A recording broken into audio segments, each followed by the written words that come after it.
Hello and welcome everyone to today's webinar on SPaT Challenge Initial Activities. This is part 1 of our SPaT Challenge webinar series and will serve as an introduction to the workshop series. In the future parts of this webinar series, we will focus on design considerations, deployment, and validation. Part 2 of this webinar is scheduled to occur on March 20th. So we encourage all of you to register for webinar also. If you don't know already, the National Operations Center of Excellence, NOAA, is designed to offer resources and support the TSMO Transportation Systems Management and Operations community. Feel free to browse the entire collection of NOAA resources in our Knowledge Center and subscribe on our website for our newsletter and major TSMO announcements. The links are shared with you in the useful links box on the right side of the screen. For this and every webinar, a recorded version of the webinar along with the presentation slides will be sent to you in a post-webinar email within 1 to 2 days. The recorded video will also be available through the on-demand learning section of our website. We will have a question and answer session at the end of the webinar. So if you have any questions, we encourage all of you to enter them in the question pane at any time. The questions will be read out loud one at a time, and our presenters will answer each question. Now I'll quickly go over today's agenda and introduce the presenters. First, we have Blaine Leonard, who will go over an introduction in the beginning of the webinar. Blaine Leonard is employed by Utah Department of Transportation in Salt Lake City, where he is the Technology and Innovation Engineer. In this role, he is responsible for traffic management technologies and leads the planning for connected and automated vehicles. He co-chairs the AASHTO CAV Working Group and leads the SPaT Challenge Technical Working Group within the Vehicle to Infrastructure Deployment Coalition. Prior to joining UDOT, Blaine spent 20 years in the consulting engineering business. Blaine will also cover the content on cost, procurement, and corridor selection at the end of the webinar. Next, we will cover the systems engineering approach to the SPaT Challenge by Ray Starr and Dean Dieter. Ray Starr is the Assistant State Traffic Engineer for ITF within the Minnesota Department of Transportation. He has a Bachelor of Electrical Engineering from the University of Minnesota. In his current role, he manages the Minnesota DOT's central office functions for ITS development, traffic signals, and roadway lighting. Ray is involved nationally in Connected Vehicles Food Fund and has been very active in Connected Vehicles efforts for AASHTO and the V2I Deployment Coalition. He is an AASHTO representative on the NTC-IP Joint Committee. Our next presenter is Dean Dieter, who is responsible for the technical operation of Athey Creek Consultants. He has more than 25 years of experience in planning, design, operations, and evaluation of technology solutions for transportation, with an emphasis on systems engineering, traveler information, connected and automated vehicles, and rural initiatives. Dean has a bachelor's degree from Colorado State University and a master's degree from U of California, Irvine. He is a registered professional engineer in Minnesota and Oregon. So that is all I have for now, and with that, I would like to hand it over to Blaine to start us off with the webinar. Thank you, Nilo. We appreciate the opportunity to make a presentation today. We appreciate your introduction of the three of us as we do this. I would like to echo her welcome to all of you who've joined the webinar this afternoon, and hope that this is of some value to you. We've been planning this series of webinars for some time. There have been a number of webinars done over the past year that sort of give you the high-level overview of the SPaT Challenge and a little bit of introduction on how to go about getting involved with the SPaT Challenge. The intention of these webinars is to get into some more detail, and hopefully we'll have some detailed information in these webinars that will be helpful to everyone who's decided to join us today. And if so, we hope to have you share that information with others and invite them to participate in subsequent webinars. Before I get into the SPaT Challenge, let me first give you an update on a related topic. The SPaT Challenge really was born out of the V2I Deployment Coalition in its first phase a couple of years ago. Many of you have been involved in the V2I Deployment Coalition. For some of you, this organization may be foreign. It may be a new term to you. The V2I Deployment Coalition is an organization set up by AASHTO, ITE, and ITS America to facilitate a broad base of discussion and coordination from all the entities involved with V2I deployment, and to encourage those kinds of conversations and working groups. The SPaT Challenge, it was initiated there, and it was initiated in a strategic initiatives working group. And as we got moving forward with the SPaT Challenge, we set up two subgroups, one which is building resources, and the other one is looking at sort of an overview of tactical issues and how to move this forward. The funding for Phase 1 expired at some point, and we now have Phase 2 up and running, and it has a slightly different structure, but the SPaT Challenge is still one of the key components of this new organization, and you'll see here on this slide that the two working groups that are focused on the SPaT Challenge are still part of its work.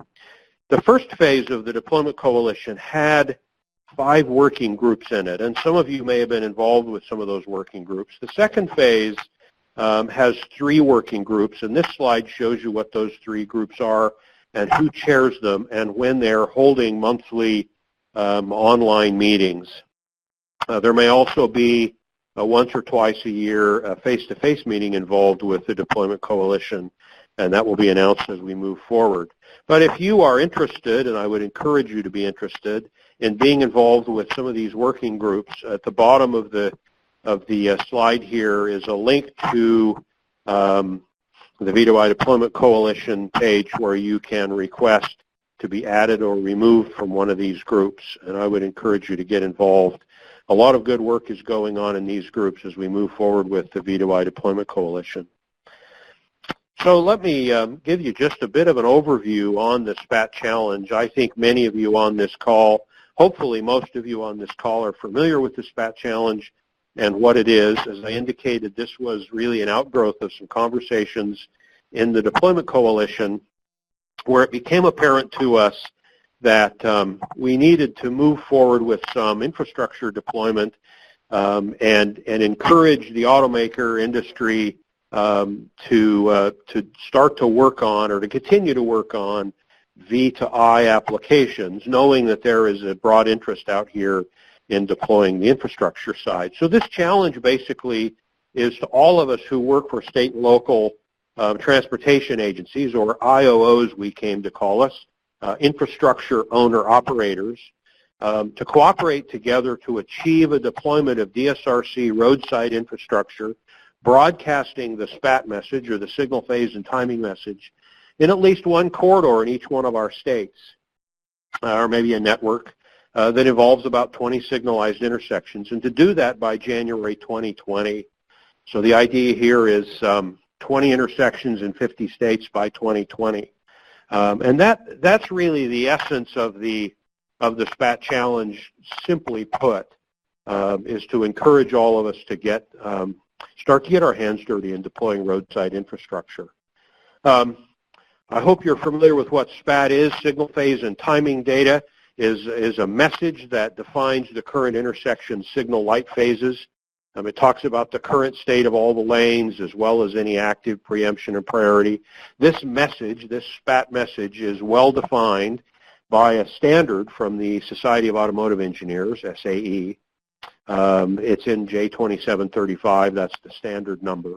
And there will be a subsequent webinar that talks a lot about the SPaT message and what's defined in the message and what isn't, which parts are optional, which parts are mandatory, and how to build those messages. But that's what the SPaT message is. And the root of the SPaT challenge is to build infrastructure to broadcast that message at our intersections. Now, we recognize that there's more to it than that, and we really need to be broadcasting a map message as well, and ultimately some other things, and we'll talk more about those in subsequent webinars. The real purpose of this challenge is to give us, at the state and local level, the infrastructure owner-operators, an entry into DSRC-based V2I deployment, for us to gain experience with how to procure and license and install and operate this equipment. It will give us each the experience to lay the groundwork for more advanced V2I deployments later, and it also allows us to show a commitment to the automakers and the developers of applications that we're interested in and want to encourage the deployment of V2I systems. I like to think of this as analogous to some of our early fiber deployments where 15, 20 years ago when we started to lay fiber alongside our roadways, there often wasn't anything for the fiber to communicate with. It was just there. Knowing that in the longer term, as we built more and more of it and started to expand our ITS networks, that the fiber would become very useful to us.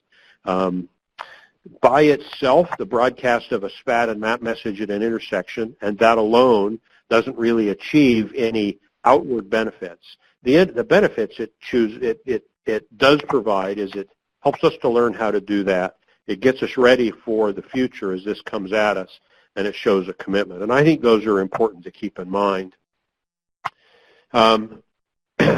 So as we do the SPaT challenge, we're all more prepared then to be to be able to send messages to and receive messages from DSRC-equipped vehicles.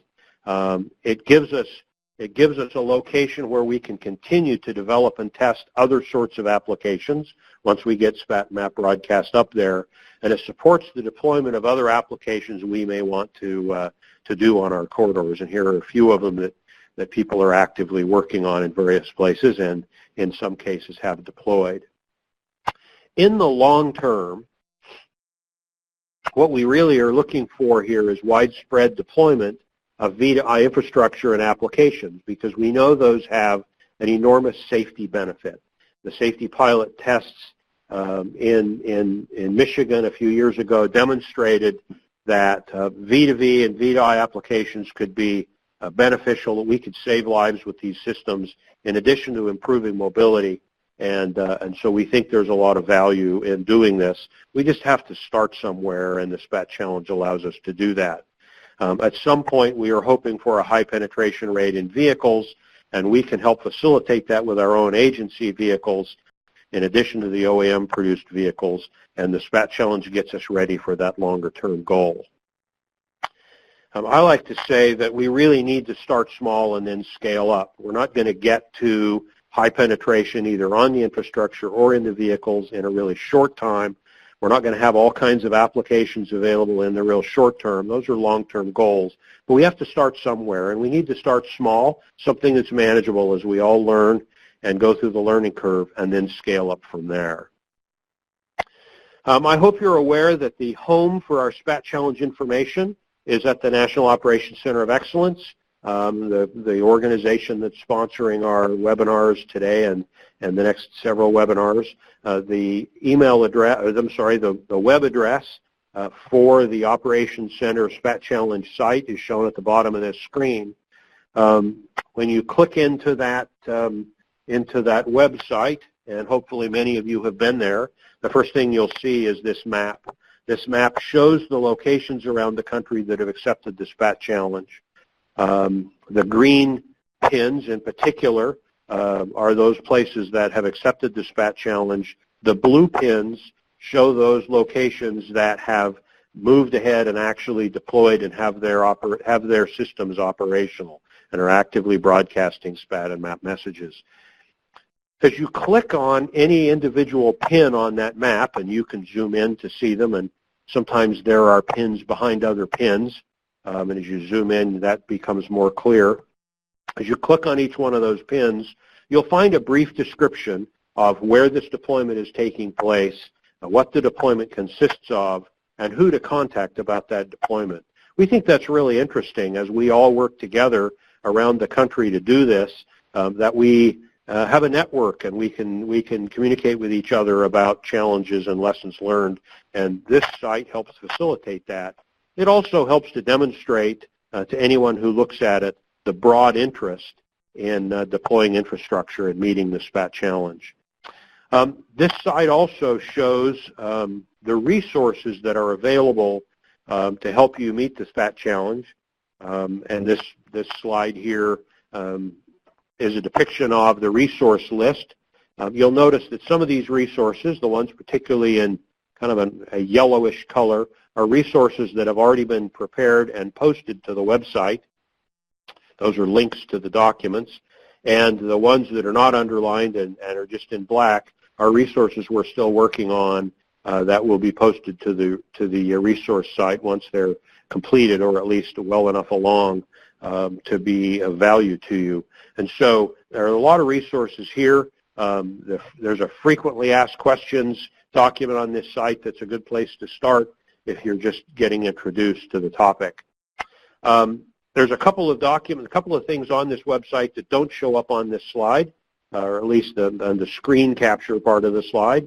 The first one is a CONOPS document, and you will hear in a few minutes from Ray Starr and Dean Dieter as they describe to you this CONOPS document. They've been working on this for several months. I think it'll be a really valuable contribution to all of us as we move forward with SPaT Challenge deployment. That document, in its current form, is now posted on this site, and you can go there and download it.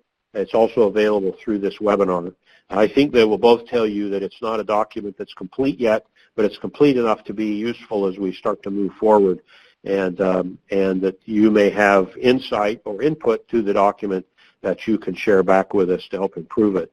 Secondly, this and subsequent webinars will be recorded and posted on this site, and the schedule for these webinars is on this site. So this is really a one-stop location for all things about the SPaT Challenge, and I would encourage you to visit it, find out what's there, and revisit it periodically to see what's new. Here is a list of the upcoming SPaT Challenge webinars with the dates and times. You will see that we get into a fair amount of detail about a number of important topics. On March 20th, we'll talk a lot about the SPaT messages, how to get them out of the signal controller, and how to create that message, and how to license our DSRC roadside units, because those need to be registered with the FCC. We'll spend a webinar talking about map messages and position corrections, GPS position corrections. Map messages turn out to be an interesting challenge, as we need to build maps that describe the geometry of each of the intersections. The third webinar is actually a live demonstration of a tool that the US DOT has created and that some people have used to develop their maps, and that demonstration will be of value to many of you as you move forward. Then there'll be some additional design considerations covered in the fourth webinar, and some discussion of deployment and validation of your broadcasts, which is a very important topic, and we may touch on that a little bit today as well. But as we've talked to the automakers, they're interested in providing us with a tool to be able to verify that, in fact, the SPaT and map messages we are sending from our intersections are in a form and format that they can receive and use in the vehicles. There is a document available on the resource website here that you can download that talks about how to do that. You may want to download that document and roll through it a little bit before this June 12th webinar so that you're fully up to speed on that procedure, and you can ask good questions. So those are the upcoming webinars. As I indicated a few minutes ago, this list is posted, this list and schedule is posted on the National Operations Center website. and these webinars are intended to get into a fair amount of detail, and so I hope they will be useful. With that introduction, then, I'll turn it over to Ray Starr, and then he'll turn it over to Dean Dieter to talk about systems engineering of the SPaT Challenge. Thank you. Take it away, Ray. Thanks, Blaine. That was a great introduction to the V2I Deployment Coalition and the SPaT Challenge in the webinar series. I'm going to talk a little bit about the systems engineering approach. If you accept the SPaT Challenge and your agency is going to deploy SPaT, we strongly recommend following a system engineering approach. So I'll do kind of an overview of what that is and focus then a little bit specifically on the concept of operation and system requirements documents. And then I'll talk a little bit about what we're doing here in Minnesota with the project we're working on, just as an example of some of these things. So before I do that, we'll talk a little bit about why, oops, pushed the wrong arrow. There you go. Why do we want to do a system engineering approach? And there's several reasons here. The first easy one is if you're using federal money, it's a requirement. But even if you don't have to do it, there's reasons that you would want to do it. Some of the best reasons have to do to make sure that your system meets the user needs. You don't want to put out a SPaT system and then have people that you think are going to use it come and say, why would we want one of these? So you need to work with this process makes you work with the users and understand their needs. Also helps you make sure you don't miss any needs. If you think of the system and everybody that's going to interact with it, sometimes you come across some needs that you might not have thought about. Maybe the maintenance people have some needs to be able to remotely monitor things or diagnostic aids. Maybe the traffic engineers need some logs and archives to do traffic studies and stuff that might not have been the first things you thought about, but this process helps you think of those things.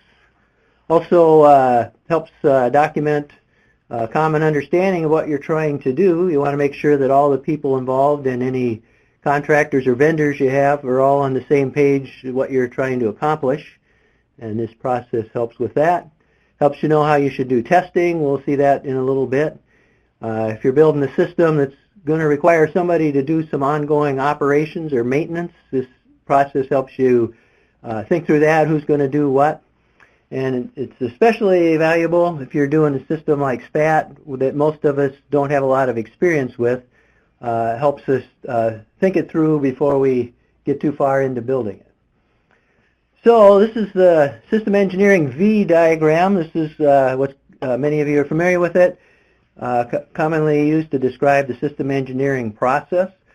Actually, the webinar series kind of follows this flow of things. We're talking today about the concept of operation and system requirements. You see all the future webinars were about design, and we got some testing stuff at the end that's kind of following this flow of things. So I'm just going to step through this a little bit. I also want to point out there's a link highlighted at the bottom. That's the System Engineering Guidebook for ITS. It was put together by the FHWA in California, and it has a lot of detail about all of these different steps, and in the appendices there's some suggested content you might want to have in these documents that is useful. So this is process goes through the whole life cycle of the project. Time starts in the top left there and works your way to the right. These could all have been just in a straight line, but by making it into a V, you can see how the steps on the right side of the V relate to related steps on the parallel level on the left side. So it's a useful document. So the first two things up at the top left, they're really your planning efforts, and those are things you went through to figure out that you're going to do a SPaT project. I won't talk too much about those. The concept of operations comes next, and that's when you're really getting into talking about the system. This is frequently called a CONOPS. And this system engineering process really has to do with your system. It will help you build the right system and build the system right. You also will need a project management plan that helps you with the project. It's going to have the scope of work and the budget and the schedule for everything that would complement this, and these tasks should be part of your project management plan. So the concept of operations is where you kind of step back a little bit from thinking about how you're going to build this system and make sure you've understood the needs. You want to know who's all the people or systems that are going to interact with it, and in what way do they need to interact with it. And a big outcome of the concept of operations is the user needs. And then we're going to get down to the system requirements, and that's where you kind of specifically spell out what was identified with the needs and what all has to be done to meet those needs. It's really what functions does the system have to do. So these first two steps, the CONOPS and the system requirements, are really identifying the need and not the solution. You may have 5 different designs of a system that could meet the requirements and implement what you had in your CONOPS. And so you want to try and keep the design details out of these documents. But then the next step is when you start to say how you're going to design it. So the high-level design is really a system architecture. You're going to identify here's all the major components of the system, how they work with each other and how they work with the outside world. For a SPaT project, one of your components in your system architecture is going to be a roadside unit, for example. And high-level design would show how that interacts with other components that's inside the system you're building. And then you have the detailed design. You said you needed a roadside unit. This is where you would write the specification for that roadside unit. You may have specifications for some software modules. You may have plans and specs for building some stuff in the field. All that's in the detailed design. And then down at the bottom of the V is where you actually go buy the stuff, develop the software, install stuff in the field, and kind of build it.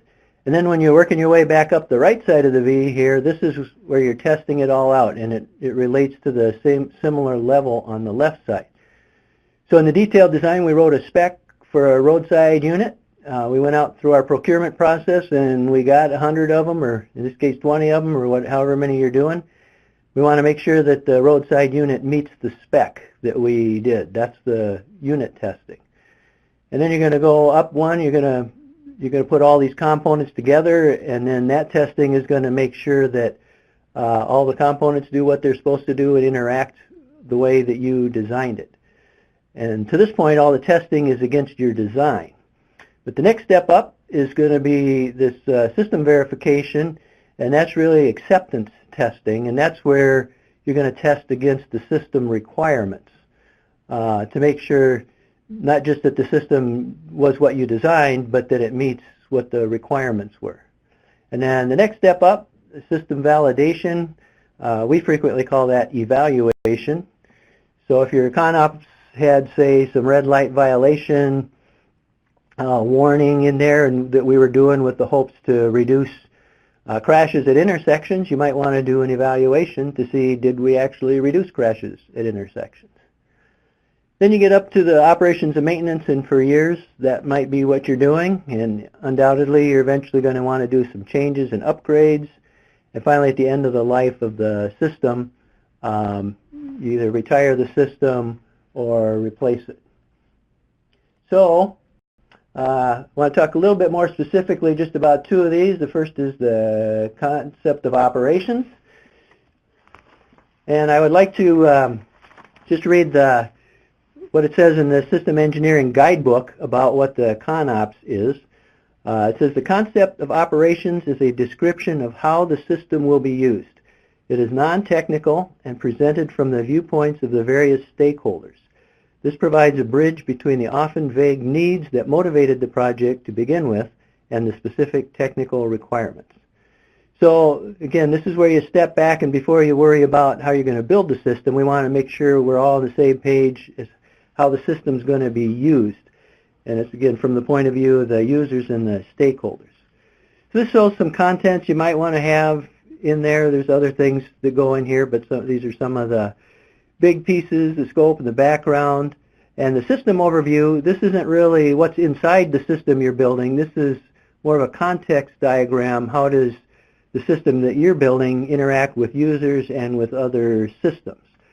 So this will show us who's all going to interact with the system and how. And from that, you'll be able to get some operational needs that you can document. And then from that, you come up with the concepts for what you're going to try to do. This could be what applications are you going to do, what functions. So for example, if you're trying to meet the SPaT challenge, you can do that just by broadcasting SPaT. But then if I take my boss out to show him, there's nothing to see. It's broadcasting SPaT, but he just has to believe me. So, or you may want to, say, get an onboard unit in a vehicle with some kind of a display that you'll be able to see what's being broadcast. If that's your concept, you want to make sure you put that in here. Or maybe you're going to do some applications. Maybe you're going to put some stuff in vehicles and demonstrate red light violation warning, or maybe a pedestrian in the crosswalk warning. So this is the value of the CONOPS. You have to think through all that and make sure what you actually want to do in your project and document that. That's what gets everybody on the same page. And then you're going to have some user-oriented operational descriptions. You know, what does this system do for the driver? What does it do, you know, for a pedestrian? That type of thing, where you explain it from the point of view of the users. And then finally, some operational scenarios. And this is kind of where you step through it step by step. How do the different people interact with this? This is going to happen, then that happens, and that happens. And all this is to just help everybody have the common understanding of what is it that we're trying to do. So I'm going to switch gears just a little. Oh wait, first I got to skip ahead here. The system requirements. Again, this is where you kind of put in specific terms the things that you came up with in the concept of operations. I'll read the thing from the guidebook for this also. So this is for the system requirements document. This document describes what the system is to do, the functional requirements, how well it is to perform, the performance requirements, and under what conditions, non-functional and performance requirements. This document does not define how the system is to be built. So a lot of times people want to, I've seen a lot of variety of CONOPS and requirements. Some of them don't even think of the users when they're talking about stakeholders. And when they talk about how it works, it's all about how the different parts of the system within it is going to work. And that, to me, is not really what's valuable in the CONOPS and the system requirements. We want kind of a functional thing. What does it have to do? And the next stages in the system engineering process will define how you're going to build it. But this lets you make sure you didn't overlook what it is you're trying to do. So you're going to have itemized requirements. You may want to put some verification methods in there, because you're going to use these requirements to do your acceptance testing. And so when you're writing the requirements, you might want to be thinking about how would you test that. Some of the requirements may be, for SPaT, for example, may be certain things that come out of the SAE J2735 document that was mentioned previously. So you might want to put those references in with your requirements. And you want to be able to trace it back to needs that you identified in the CONOPS. If you have requirements that don't have needs, then you have to wonder, is that requirement really needed? And if it's clear that it is, then you need to go back and see, did we miss something on our needs?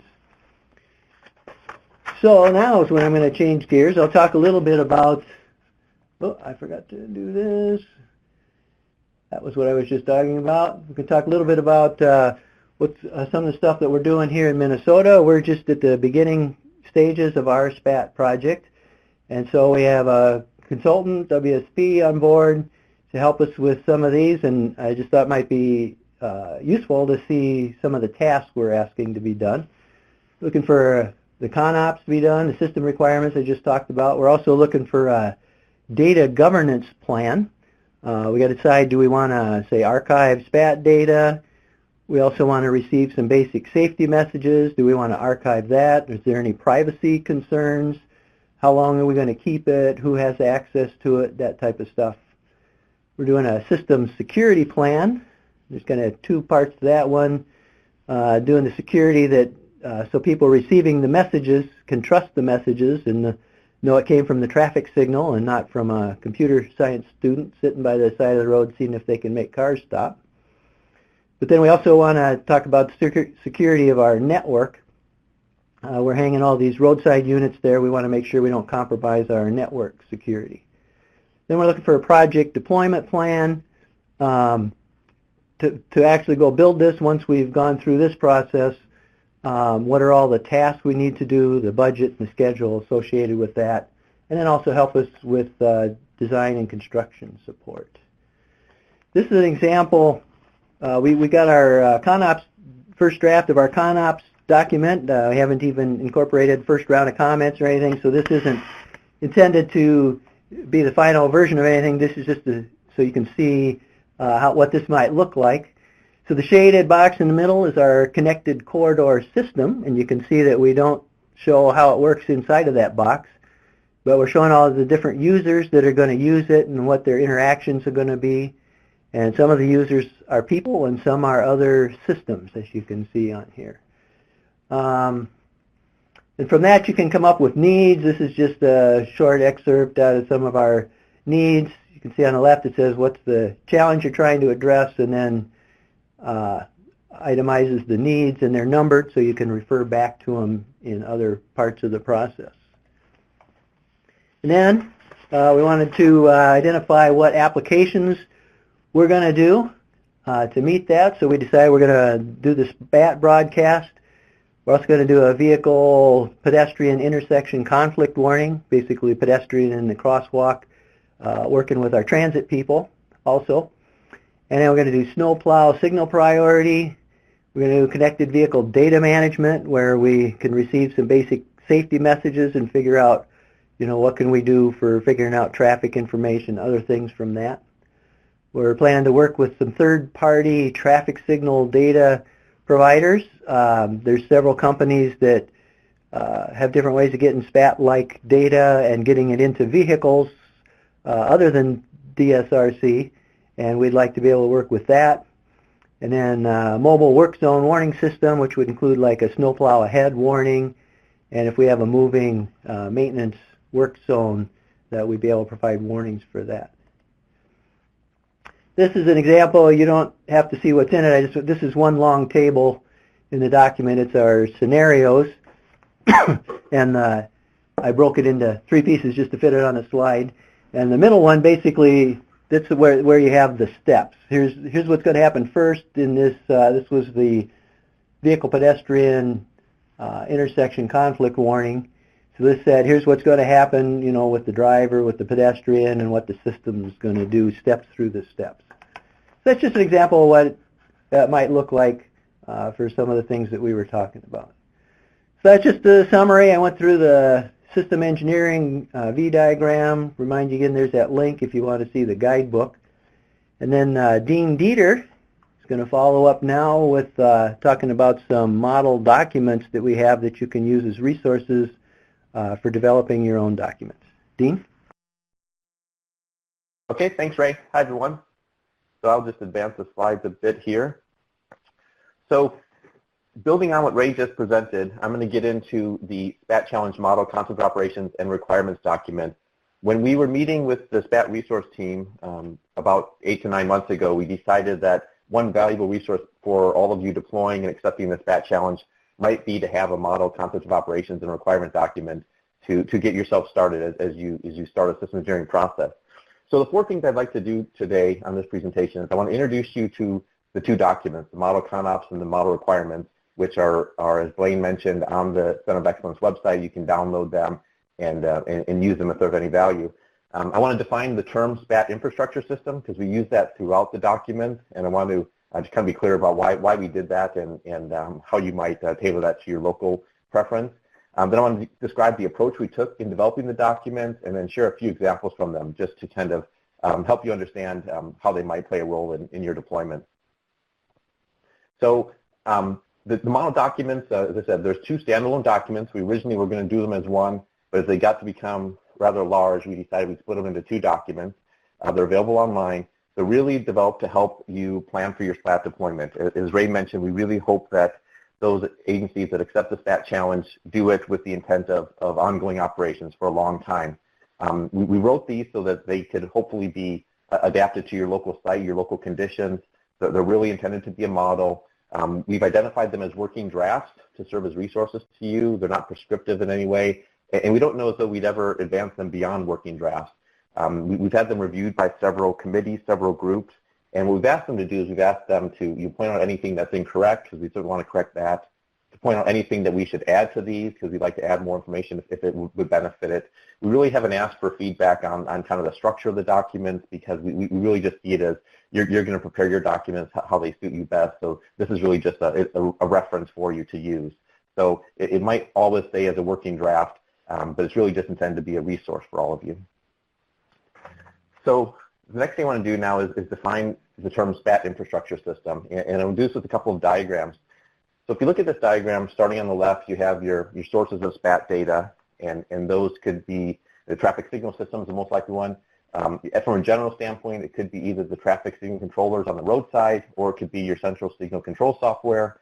Specific to the SPaT challenge, it really calls it out as the traffic signal controllers on the roadside. But regardless of that, there is the source of SPaT data. And then on the right side, there's the users who will benefit from the SPaT data. And we've identified drivers and pedestrians. We could probably put in there driverless cars, driverless vehicles, but in a way that's also represented by the driver. But those are really those who will benefit from it. And in order to do that, there's a thing that sits in the middle called the SPaT-enabled connected vehicle systems. And that's where we get into two things we want to define. One of them being the SPaT infrastructure system, and that is what's the focus of our CONOPS document, the way we wrote it. It's new infrastructure that would securely communicate SPaT, map, and supporting data to the vehicles and pedestrian devices, and it may also receive data from the vehicles and pedestrian devices. There's a third element that also fits in the middle here, which is a direct user of the SPaT infrastructure system, and it's the SPaT vehicle systems, which are those applications that will be installed on passenger or fleet vehicles. They'll communicate with the SPaT infrastructure system to receive the data, and then they'll use that to support the driver safety and mobility.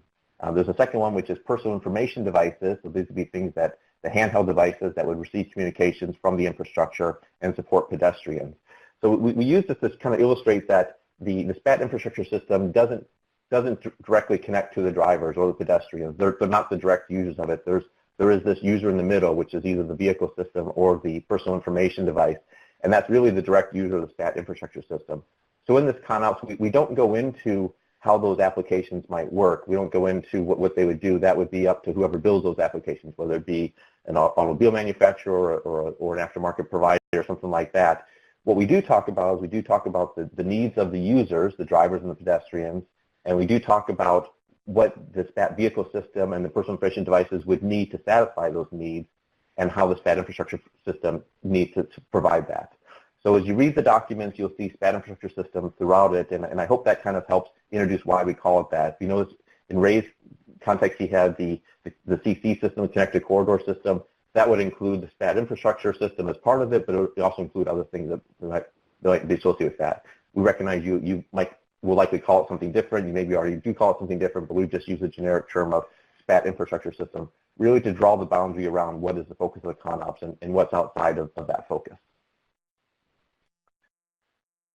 So the next thing I want to do is with building on that is just talk a bit about the model CONOPS. So again, it's focused on the SPaT infrastructure system. The indirect stakeholders are the pedestrians and the drivers. The direct stakeholders are, as I just mentioned, two of them, SPaT vehicle system and pedestrian personal information devices. But then there's a number of other direct stakeholders, like the traffic signal system itself, the traffic data system, that data might be received by the SPaT infrastructure system and sent to the traffic data system. There's a security backend, there's traffic engineering staff, there's maintenance staff. So we really wanted to, in the model CONOPS, we wanted to represent some ideas and some concepts for how maintenance of the devices might occur, how operations of the devices might occur, how configuration of the devices might occur, just to provide some help in getting everyone started with thinking through those operational procedures. All of what I've just described, as Ray also mentioned, is based on applications too. So we do describe some applications in here. If you notice, there's two blue boxes here. The blue boxes at the top are those applications that utilize SPaT. So it's got things like red light violation warning, pedestrians in signalized crosswalk, equal arrival departure, also called traffic optimization for signalized corridors. And then there's a personal device, which is mobile accessible pedestrian signal system, PEDSIG. All of those need SPaT data in some way. The blue box down below are other applications that may need SPaT data based on the local deployment, or they may be useful to deploy simultaneous. So signal priority, emergency vehicle preemption, probe-enabled traffic monitoring. The CONOPS focuses on the 4 applications described in the top box. Red light violation is the emphasis of it, because when we first talked about this with the group of OEMs, they said they would like to work the SPaT challenge towards red light violation warning and test towards what's needed for that. So you'll see an emphasis on red light violation warning, but we really do step through the needs of the other 3 applications and trace those through with the concepts. So our hope with this is that as you sit down and plan your deployment, as Ray had done in Minnesota, when you think about the applications you might want to support, if you decide to support one of them or 2 of them, you might be able to pull stuff out of the CONOPS that benefits you. If you decide at this point we're not going to do equal arrival departure, you can just ignore all those parts of the CONOPS. And you'll find a lot of stuff is italics that is optional stuff that's easy to ignore. So what I've just stepped through is really section 1 of the CONOPS. It kind of introduces it, it draws the boundaries around what's in the CONOPS, and establishes the system. And then we have a section 2 which gets into situation and needs. Again, these are written to be model, so we define needs for the stakeholders, and that includes the indirect users, the users, and the other stakeholders. So those needs, I'm just giving an example table down there. Looks much like Ray's. There's a challenge, so in this case we identify the challenge related to red light violation warning with the average of 700 fatalities a year, 90,000 injuries. And then you see over there's the need, which is drivers need a red light violation warning to help them avoid unintended red light violations. You see it's numbered, so it's very standard. Those of you that have done these, it probably looks very familiar. But section 2 really focuses on defining the needs of all the stakeholders. Then as we get into section 3, that's where we define the operational concept for how the SPaT infrastructure system would support the other systems in satisfying those needs. So it's how each user will interact with the SPaT infrastructure system. And remember, users include humans and systems. And again, these are written as numbered lines for traceability back to the requirements, or from the requirements. So I gave you an example down below. As Ray pointed out, the idea is to kind of describe how the other systems will interface with or will use it. So this is an example here. We write a number of operational concepts from the SPaT vehicle system's perspective. So it shows you how this would describe the SPaT vehicle system will receive current signal phase and timing from the SPaT infrastructure system for approaching intersections. And then it has the need that maps back to. And then the subsequent numbered ones down below it go into more detail. You can see where that's describing it beginning at a distance to enable the SPaT vehicle to perform needed calculations and information display to drivers, and that's a different need.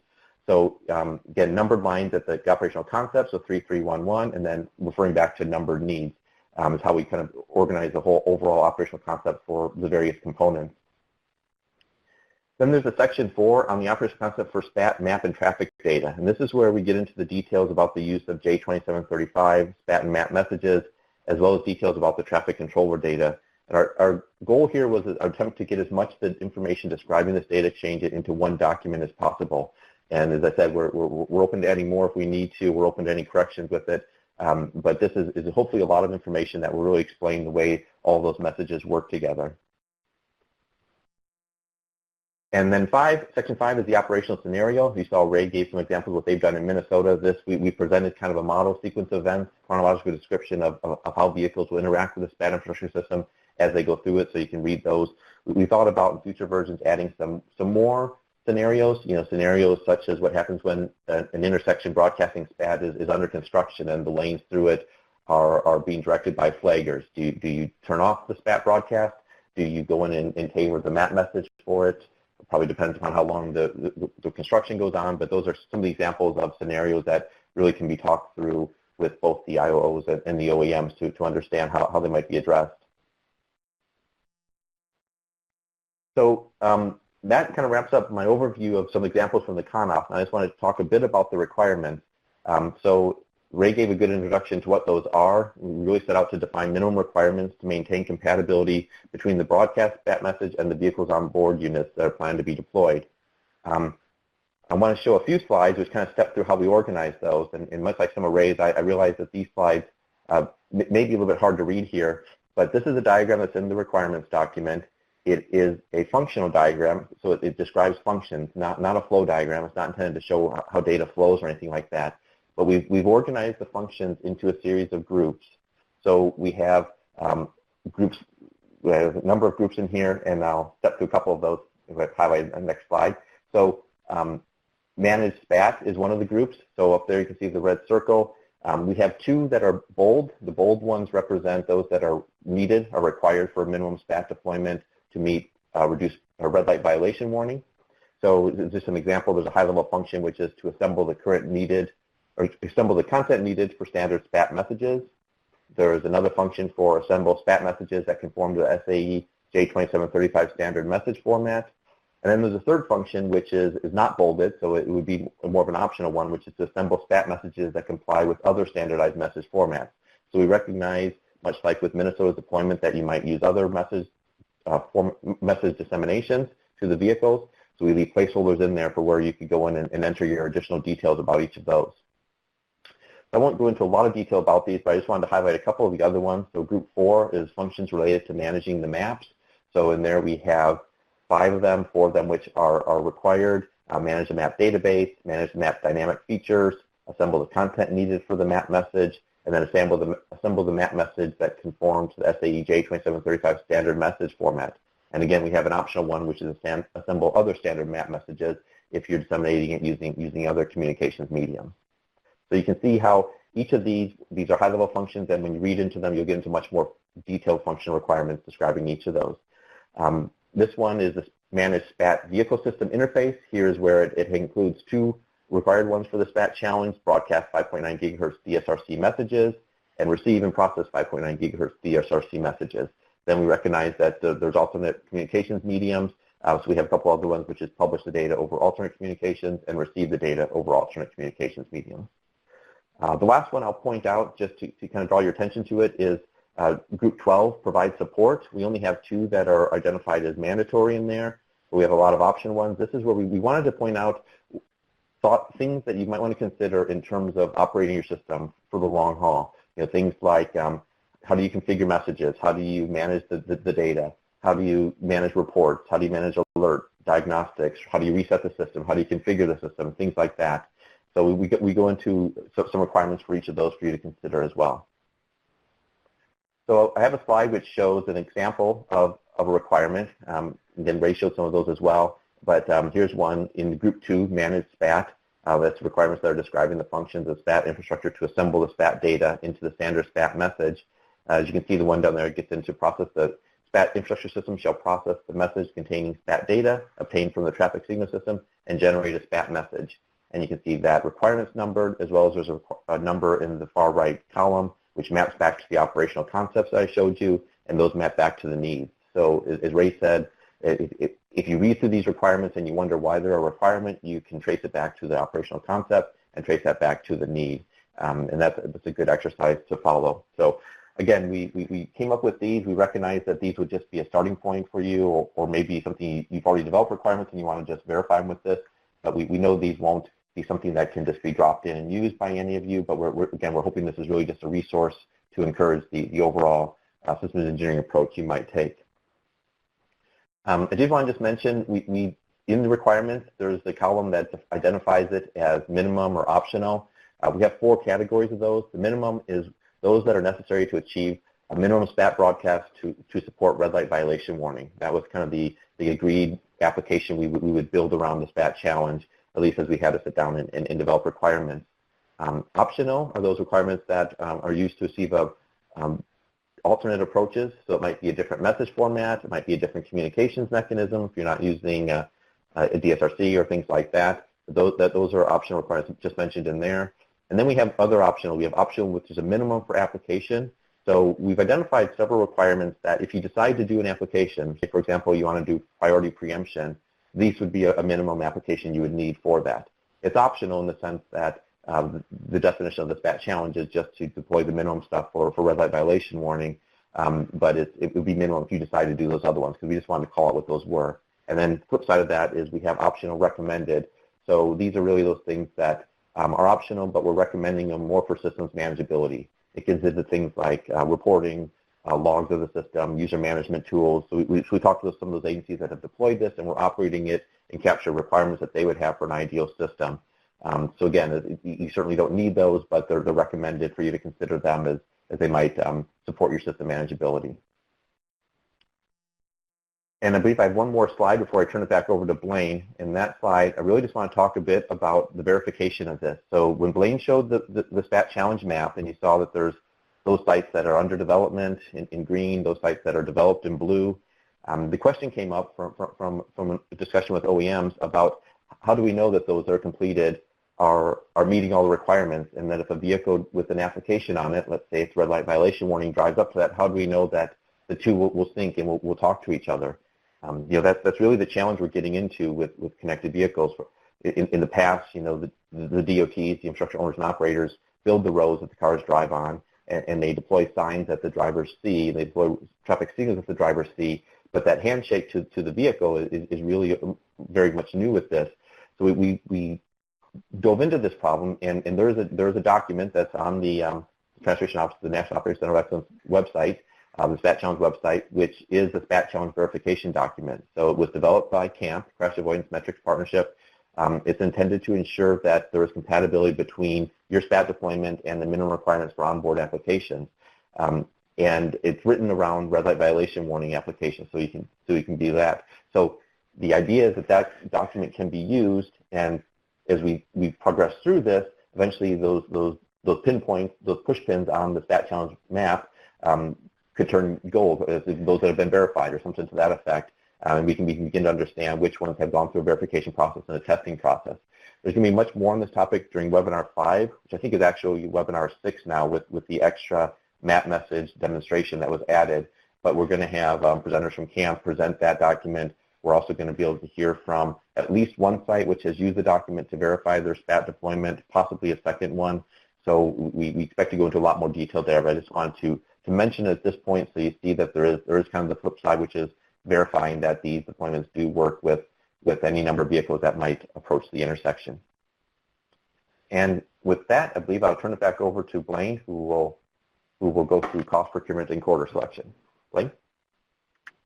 Thanks, Dean, and thanks to you and Ray for walking through all that good information on concept of operations and some of the design considerations we need to think through. Actually, that conversation, that discussion that you two just led helps a lot as we move forward into this next topic. Makes my job just a little bit easier. I'm going to talk about costs, procurement, and corridor selection. I'm actually going to talk about them in the reverse order of that because I think that makes a little more sense. So we'll start with some idea about corridor selection. When you as an agency have decided to pursue the SPaT challenge, the first thing you need to figure out is where to do it. And I think there are really a couple of considerations to be given as you think about where to do it. The first one is an infrastructure compatibility decision. And it's really a fairly basic set of criteria. We need to get SPaT data out of signal controllers, and that's a lot easier to do if your signal controllers are fairly modern. And so as you look at an infrastructure corridor where you can deploy SPaT and map, I would encourage you to pick a corridor where you either have relatively modern signal controllers or are about to replace your controllers with modern controllers. It will make your life easier and it will make the project go much smoother. It's also probably not mandatory, but very helpful if along that corridor you've got good backhaul from your controllers back to some kind of a central operations system, a central control system for your intersections. It's not a requirement of the SPaT challenge, and you may not see the need in the short term to be able to move data back, but there are a bunch of reasons why being connected can be helpful in the longer term. So that's also a good criteria. Some agencies approach me and say, you know what, I'm not sure I'm ready for the SPaT challenge, but what should I do to get ready for connected and automated vehicles? And I say to them, upgrade your signal controllers and connect them all. I just think that's a good basis for infrastructure that will be useful as we move forward. You also may want to think about the number of signals on the corridor. The SPaT challenge specifically talks about having a corridor network of about 20 signals. You know, we're not real hard and fast about that number.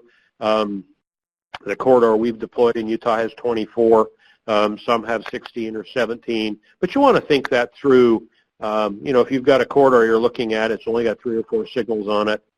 There might be a reason why you would use that, but you might want to look around and see if you've got a corridor with more signals on it. That's sort of our goal, is to get a few more of these out there. So that's just something to consider. I think the second basic criteria to look at really rolls up into the concept of operations discussion that we've just been through with Dean and Ray. You want to think about, in a broader picture, sort of longer term, what your local conditions and needs are. Do you own the corridor entirely? Do you share it with some partners? Are those partners that you get along with well and you can have a conducive relationship with as you deploy something like this? Or do you need to look around? And what might your future applications look like? The concept of operations process that we just walked through here a few minutes ago will help you work through those kinds of things. And I think that feeds into a corridor selection. The SPaT challenge is really about roadside units broadcasting SPaT and map data at the intersection. And it's really only about that. But we all know that in the long term we want to make use of that infrastructure, and this is just the first step. So considering those applications is helpful.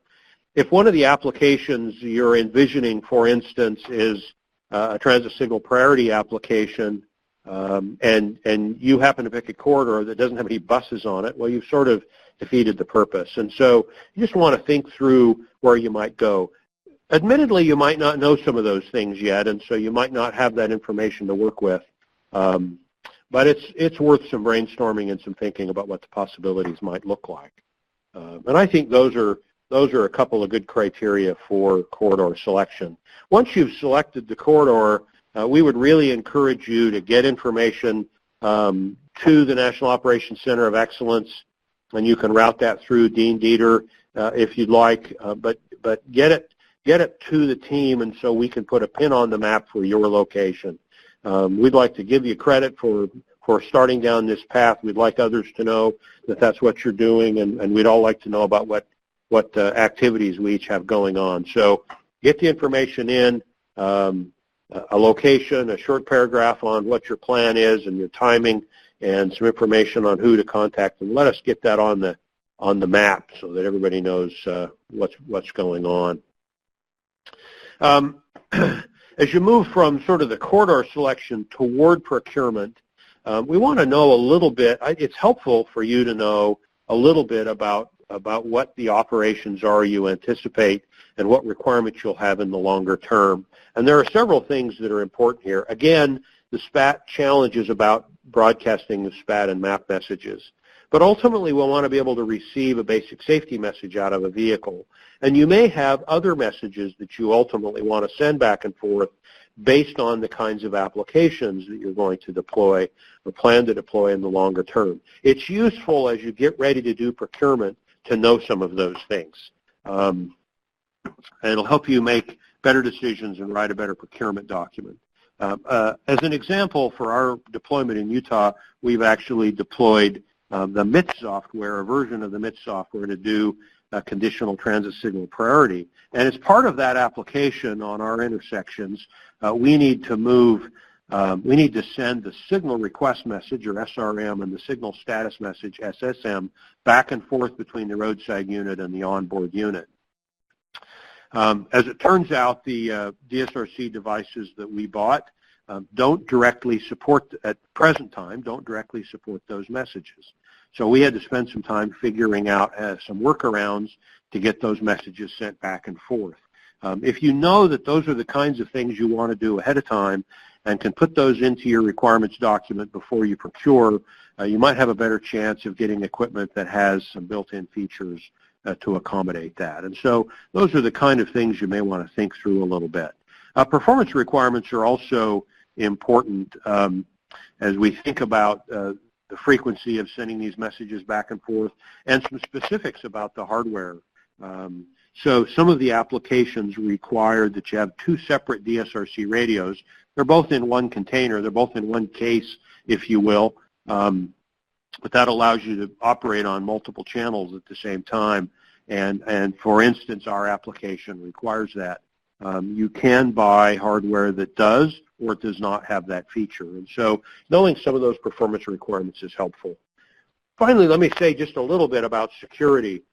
We all know that in the long term, we need to secure these messages as they're sent back and forth. And there's a lot of work that has gone on in the last 4 or 5 years working towards secure transmissions. Specifically, a security credential management system, or SCMS, is anticipated to be a tool that we'll all have access to.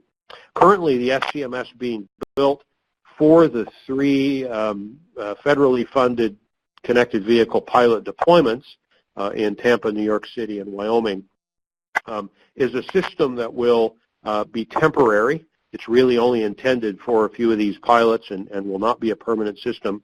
And secondly, it's a system that's not being built to accommodate all of us, and so most of us won't have access to it. There will be some other kind of an SCMS system eventually, and all of that is sort of in the works here.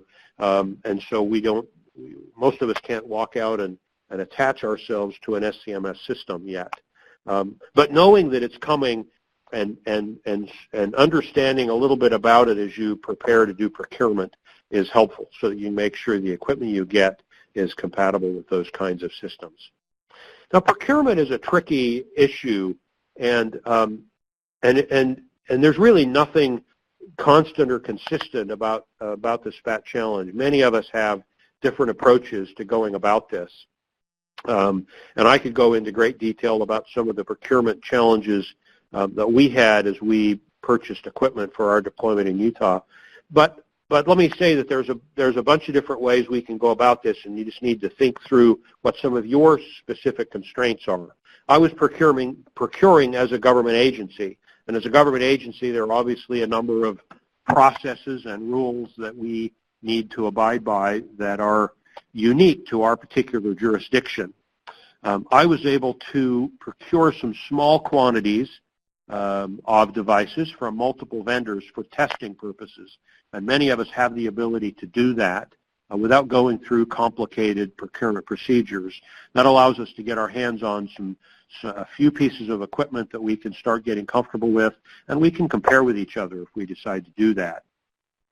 Going through a full procurement process requires, of course, advertising for a period of time and having a bunch of documents that you can post and that the vendors can respond to.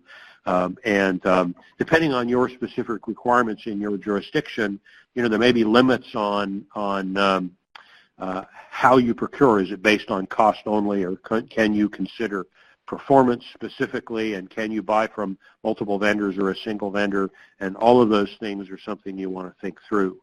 In many cases, agencies deploying will have a partner, either in a different kind of a government agency, maybe one that's a quasi-government agency like a transit authority, for instance, that might have procurement rules that are a little less stringent, or they might be working with a university that has different sorts of rules and policies, and so you can work through that process.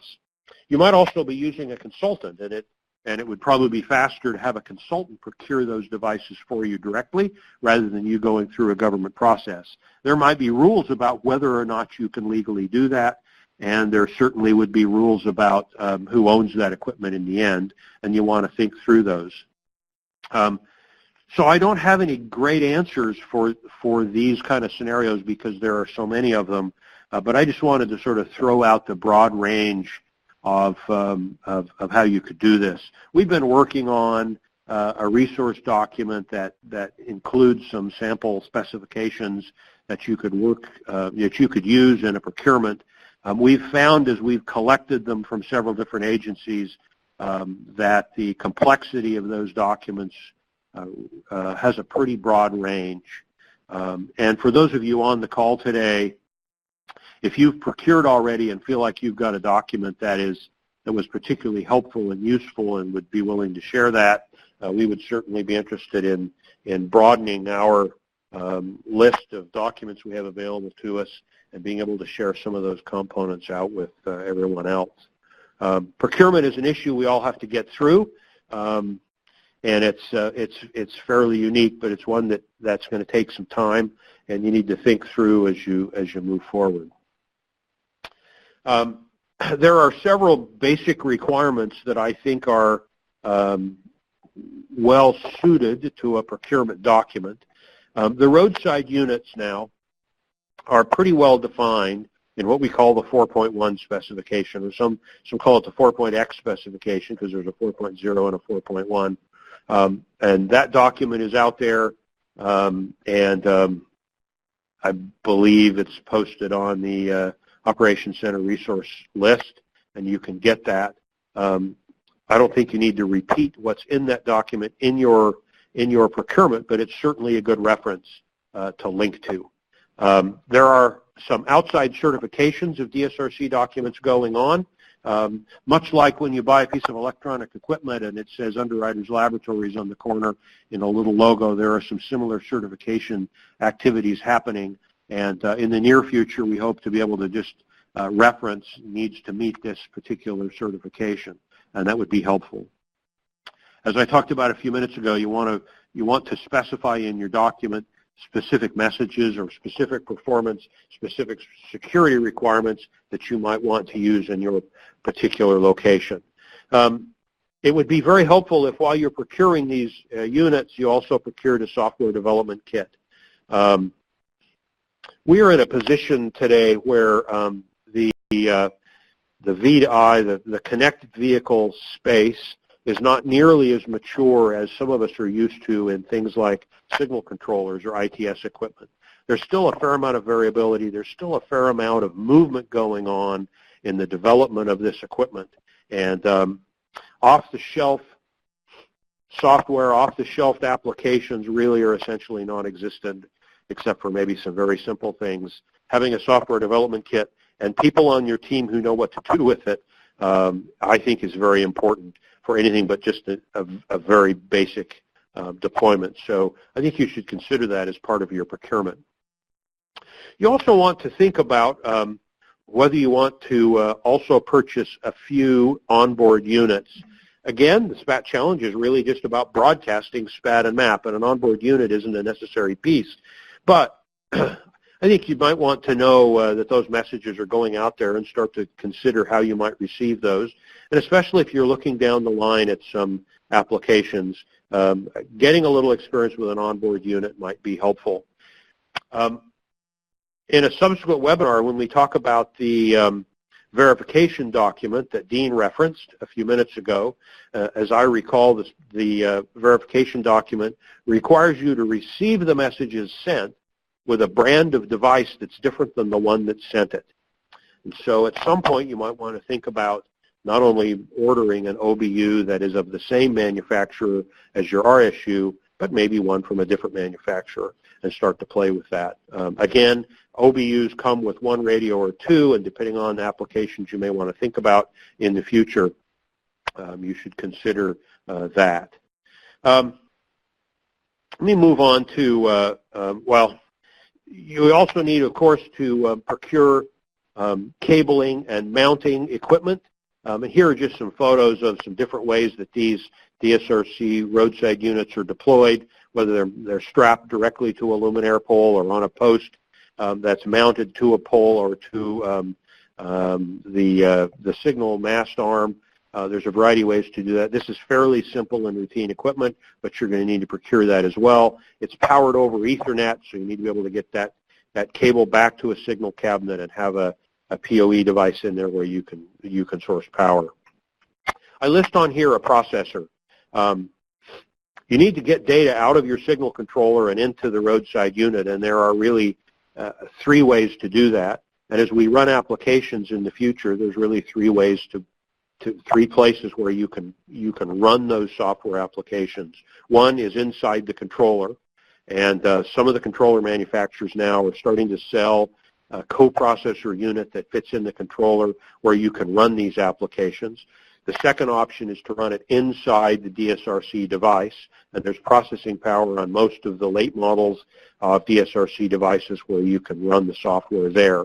The third option is in between, and that's the option actually that we've used in Utah, where we've purchased a small Linux board that mounts in a case inside the signal cabinet, and we're doing processing on that board. It's a fairly inexpensive device, but you want to think through that as you go through your procurement, and that might be an outgrowth of some of your CONOPS discussions as well.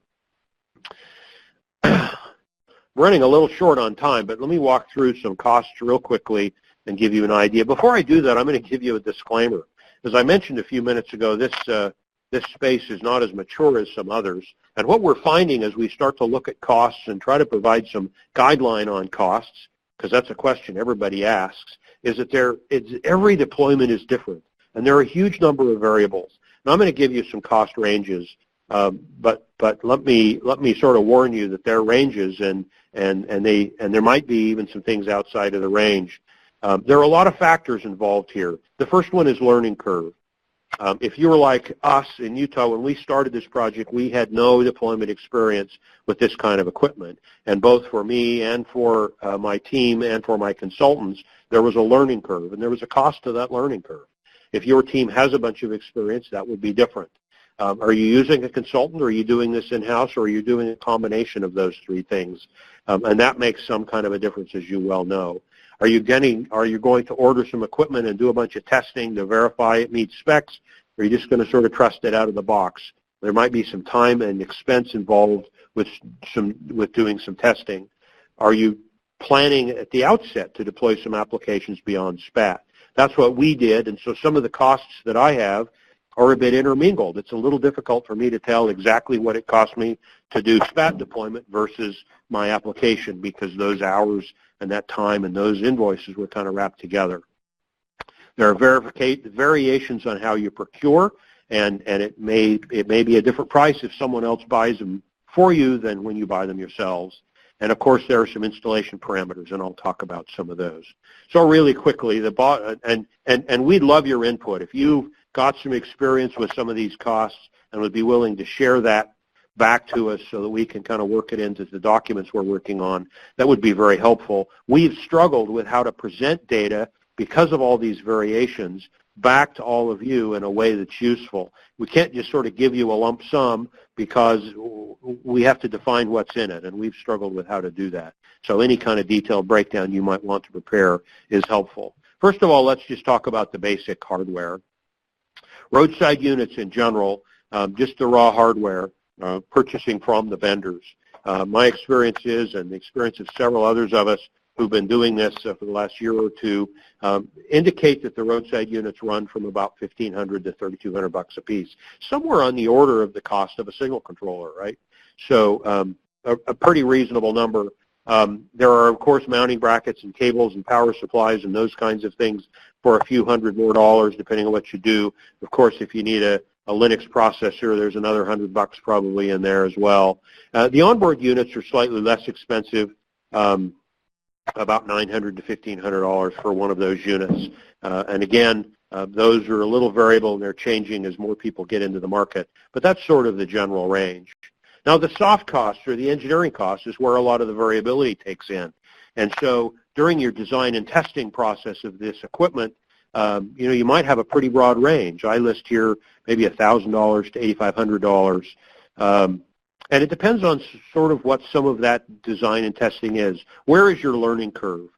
And how many units are you going to deploy? And so if you have a learning curve and it takes your team, a month and a half to figure out how to make the first one out of the box work for you, the rest of them go up fairly simple after you've done that. And so there's some variability to these numbers. But going through the CONOPS process, for instance, and figuring out a design, where to mount these and how to mount them, and maybe preparing some documents around there can involve some kind of a cost.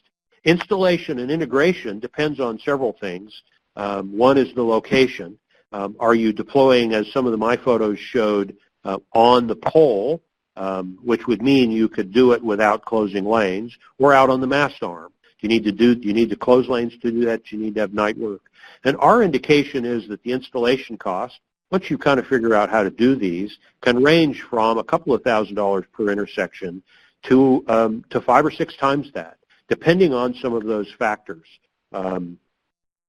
Some agencies have found that they've wanted to go out and do RF surveys of the intersections to know where the interfering radio frequencies are.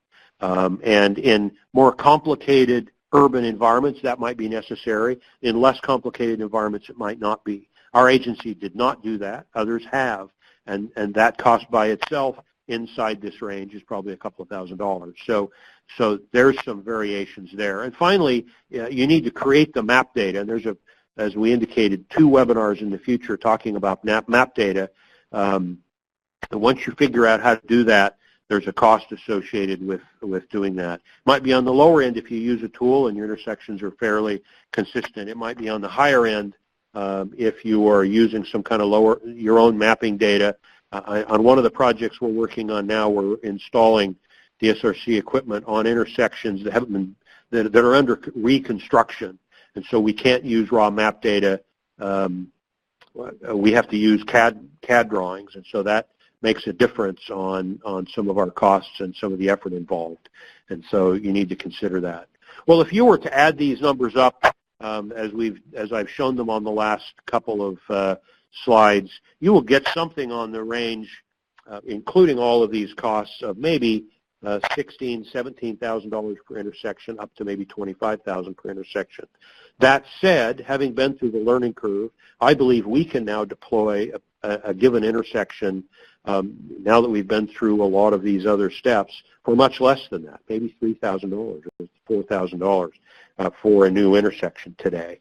So again, there's quite a bit of variability, but hopefully some of those numbers will be of some value to you.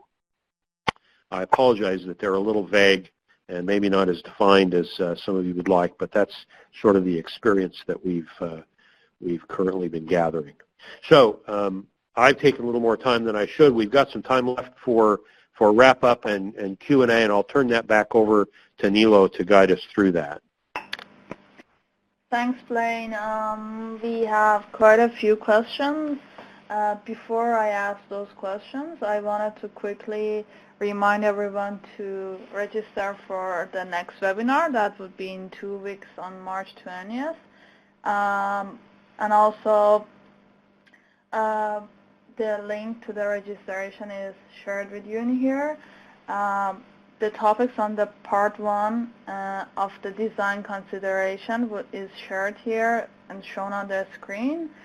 For the next part, like everyone mentioned here, topics like map messages, backhaul infrastructure design, and intersection and roadside equipment specifications would be shared. So we encourage you to also register for those webinars. I wanna quickly ask the questions that we have here. I'll ask these questions in 2, so if you could briefly maybe cover those. So first and second question is programming skills needed to integrate RSU to traffic signals? And the second question is, how do you define the user needs? Did you work with the stakeholders to identify the needs? So this is Blaine. Let me attack the first one. Potentially, some programming skills are needed to be able to integrate the RSUs to the traffic signals, but it depends entirely on the equipment you purchase. And equipment is getting more mature, so it's important that you ask that question of the vendor of your traffic signal controllers and talk to them about whether there are particular DSRC vendors they have relationships with and whether they can facilitate that data transfer or whether you need to work through it. We found that we needed to spend a fair amount of time doing that. Others have found that it's a little more straightforward. So it just depends on the equipment, and you should have that conversation with them. And this is Dean. I'll address the second question, how do we define the user needs? I'm assuming that's for the CONOPS. We worked with a small group of individuals, Blaine and Ray included in it, of infrastructure owners and operators who had deployed connected vehicles to capture their needs on it. We also had the benefit of several concepts of operations and other support documents that FHWA had developed for the safety, connected vehicle safety research that had been done, as well as the connected vehicle research implementation architecture, all of which included descriptions of the applications, included the needs they were addressing. So we kind of pulled all that together and came up with the kind of first set of model user needs, recognizing that for each site, your user needs would be tailored from that, but that was kind of the sources where we came up with those. Thank you. So next, again, I think these two questions would be for you, Dean. So on one of your slides, on slide 46, you mentioned a minimum requirement to support the security group.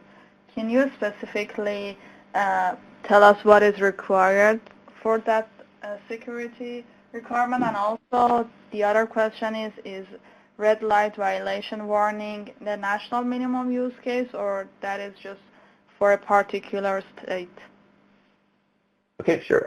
I'll address these, and then I'll also see if Blaine or Ray want to chime in on the second one as well after I address it. So the first one, regarding slide 46 and the security group, yeah, Blaine, I think, did a good job of describing security. We're in kind of a challenging situation right now. Our understanding is that by the time passenger vehicles out there would approach an intersection and receive the SPaT data, that will need to be secured using a security credential management system in order for them to use that data. Right now, as Blaine said, that's not readily available with the federal system, with the national system. It is coming in the future, though. There are deployments right now that are interfacing with fleet vehicles, whether they be transit or others, and security needs for those are somewhat different. But we understand that there's limits to what can be done now. There is a resource that is almost ready to be done, which is a brief kind of a 4-page document of what the SPaT challenge responders should know now about the security credential management system. We're hoping that will address it, but I hope that kind of addresses the question and at least describes the position between that and what Blaine had described. And then I'll address the second one regarding red light violation warning. The question was whether it's a national minimum case or just a particular state. It's really, what it is that when we first sat down and talked with some of the automobile manufacturers about the SPaT challenge, they said in order to talk details about verification validation, we need to center it around an application. And red light violation warning works the best because that's well-defined, well-understood. It's also an application that the infrastructure owner-operator really doesn't do anything for other than just broadcast the SPaT data. The red light violation warning would all be self-contained on the vehicle, the application portion of it. So we use that kind of as the representative application as they develop their verification validation document and as we develop the CONOPS. We wanted to go a bit further in the CONOPS, and that's why we called out the other applications, because we recognize that a lot of the states, like I think Ray phrased it pretty well, if he drives his boss out there, he needs to show something. So in their case, they're equipping snowplows and possibly some transit vehicles and things like that. So we wanted to cover some other applications, but the red light violation warning was kind of the minimum thing that we could talk about in terms of what the vehicles need to receive in terms of a very basic minimum content.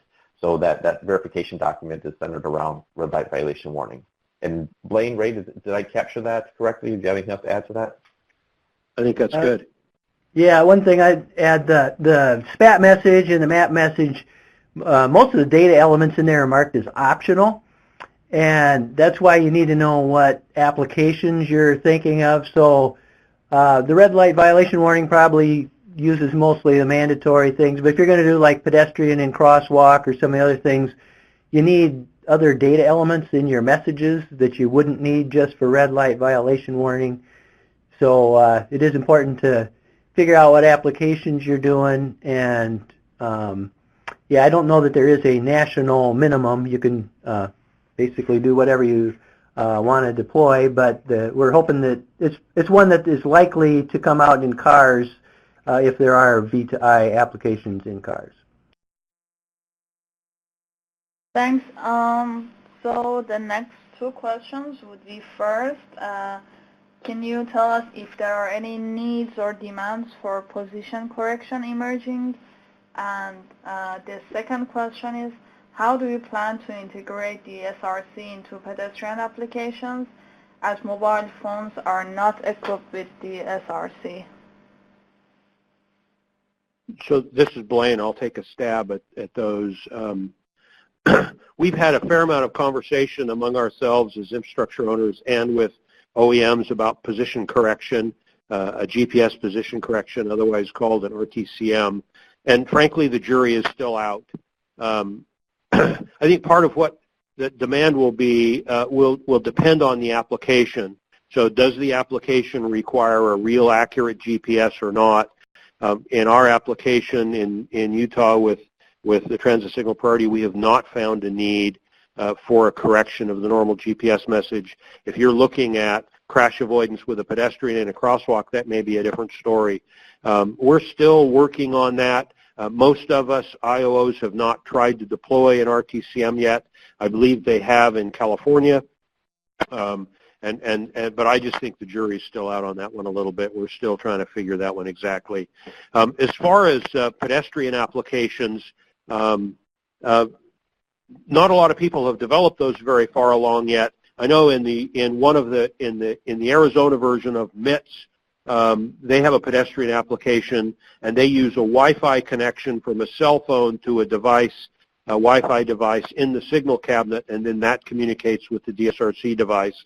I know there was at least one manufacturer of DSRC units that sold a cell phone case that had a DSRC unit in it. I don't know if they still do that or if there's a market for that. But again, I think there's still some room for development in that particular question as we start to work with some of those applications and see how they may come together.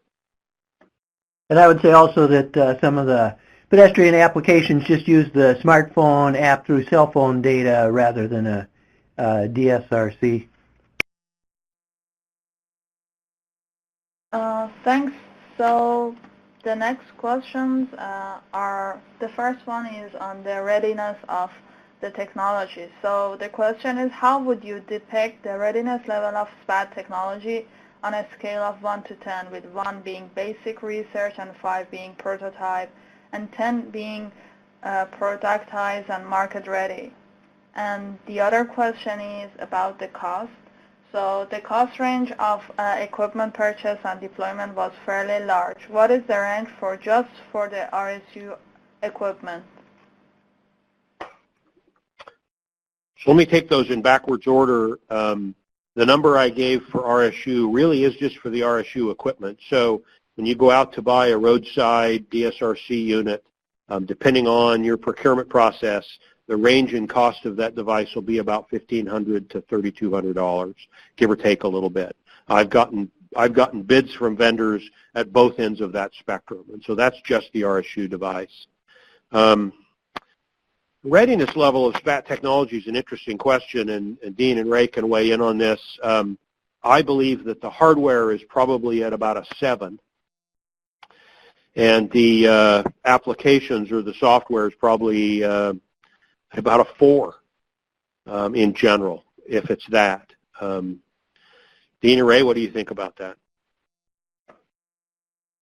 So right now, so NHTSA has a proposed rule making to put V2V DSRC in vehicles. That does not require any V2I, and it's not clear the future of that rulemaking even.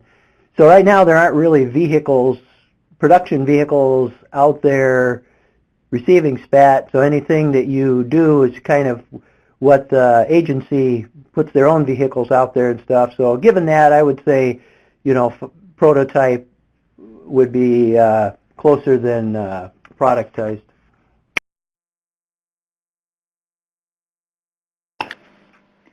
Okay, a question about legal ramifications. So somebody asked if there has been any analysis into the legal ramification of broadcast of SPaT data. And also we have a questions about OBUs with 2 radios. So somebody asked if both of them are DSRC, and how could this be potentially used in applications?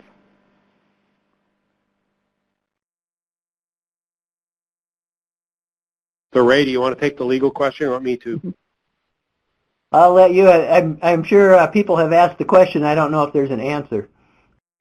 Yeah, people have asked the question. If I'm an agency and I'm broadcasting SPaT data and someone else is using that data, what's my legal responsibility for sharing that data? And I don't know of a particular analysis of that. I think individual agencies, state and local agencies, need to grapple with that. There are a number of agencies who are now sharing their SPaT data with companies through, directly as a link out of their control room, not through DSRC, and some are hesitant to do that. We obviously don't have any control over what someone does with SPaT data they may receive, but I think that's an agency-specific issue you've got to tackle. We've decided that we're okay sharing that, and we believe that the use of that data can save lives in the long term, and so we're okay with that. Some agencies may be a little more hesitant about that. The other question was about radios. Most roadside units today have 2 radios in them. The DSRC spectrum, which is the 5.9 gigahertz spectrum, and I'm not looking at the map, so I'm just thinking out of my head here a little bit, has about 7 different channels, and those channels have different uses. And sometimes as you're sending SPaT data every 10th of a second and map data every second and receiving some other kind of a message from an OBU at the same time every 10th of a second, a BSM message, for instance, sometimes you want those to be on different channels. And so if you have 2 DSRC radios, either in the RSU or the OBU, you can send those on separate channels simultaneously, and it's just a cleaner transaction. That's probably an oversimplification of the real reason, but and you can buy OBUs that only have 1 DSRC radio on board, and you can buy them that have 2. Our MITS application, the way it was written, required 2 because we were sending multiple messages on different channels. You can also buy DSRC units, particularly roadside units, that also have built into them other kinds of radios. So Wi-Fi, for instance, one of the brands of DSRC that we purchased has about 3 or 4 different kinds of radios in it. So it's got like 6 antennas. 7 antennas. If you want a unit that can do more than DSRC broadcast, those are capable. Those units are available, and you might want to think through that. But it depends on the application. Thanks, Blaine. I'm gonna ask the last 2 questions here. So again, about the cost. So somebody asked that, does the engineering cost shown on page 58 include costs for implementing security certificates? If not, what's your estimate for that? And the other question is about position correction again. So a follow-up question on our previous on your previous answer was that, what about lane accuracy? Can you explain on that a little bit more? So the engineering costs that I provided do not involve integrating SCMS at all, security certificates. None of us really have experience with that yet, and so we don't know exactly what it'll take to do that, with the exception of the 3 pilot sites who are just now, I think, beginning to work with that. So the costs I showed do not include that, and I don't have a good estimate for what that might be. What about lane accuracy? We've found in our units that are mounted on buses that the GPS we get in the OBUs is good enough to tell us which lane the bus is in. So it's giving us a location within about a half a meter, and that's adequate for what we're trying to do in that particular application. I don't know if that was the intent of the question, but. This is Ray. I think it depends on the application. Like Blaine's doing the transit signal priority. If you're doing red light violation running and you have separate left turn signals, you might need to be able to know what lane you're in to do that right. And the correction stuff, if the problem is you're, say, in a downtown canyon where you can't see the GPS units, then the GPS correction doesn't really help either.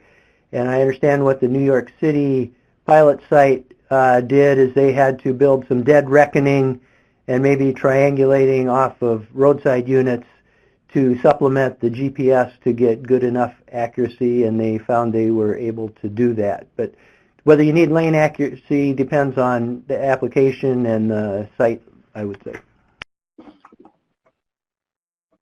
Thanks.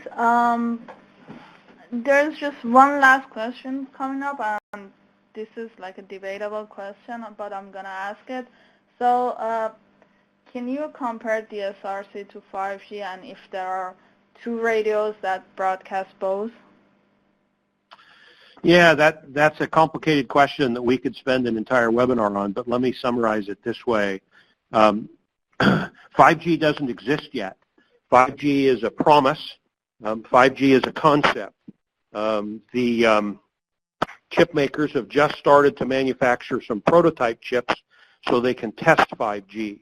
In its full capability as promised, 5G is supposed to be very fast and will compete with DSRC in its low latency numbers. But they haven't been built and they haven't been tested. So you can't buy a 5G chip today and you can't buy a device with 5G antenna in it because it doesn't exist. We suspect that it'll take the industry a couple of years to do the kind of development and testing that they really need to do to demonstrate whether 5G really has the latency that they claim it has. And then we believe it'll take several more years before the automakers are comfortable with its capabilities. One of the things that DSRC has done in the last 5 or 6 years has been through very detailed and broad real live testing. And so in the safety pilot in Michigan, for instance, hundreds of devices were deployed on roadside and in vehicles, and demonstrations were able to show that DSRC communications in a complex and crowded environment can get back and forth and meet the latency requirements. That'll need to happen with 5G. My guess is that it'll be everything it's supposed to be, and that in 5 to 8 years it'll start showing up in some of the cars. And sooner than that, of course, it'll show up in cell phones. They also need to build an antenna network, a small cell antenna network that has a pretty frequent deployment pattern. And then we also have to start thinking as infrastructure deployers about the fee difference. So DSRC communications are free, and we put them in cars and on the roadside, and those radio communications go back and forth for free. 5G will be implemented by cell phone companies who usually charge a fee. And so if 5G is in your car or in your cabinet, there will most likely be a monthly fee associated with those communications. I like to compare it in a safety evaluation to your airbags. If every time you got in your car, in order for your airbags to be useful, you had to put a quarter in the slot, how useful would your airbags be? And so we have yet to know whether 5G will be offered free for safety applications in our vehicles. We'll see how that comes together. But the direct answer to the question is you can't buy a device today that does DSRC and 5G. 5G doesn't exist. DSRC does. Thanks, Blaine, for that answer. I think we have no more questions, and we are over our time. I just want to take a moment and thank everyone who attended today's webinar, as well as our panelists who shared some good information here today with us. Like I said in the beginning, a recorded version of this webinar along with the presentation will be sent to you in a post-webinar email as a follow-up. On behalf of National Operations Center of Excellence and our presenters, thank you for joining us today, and have a great rest of your day. Thank you.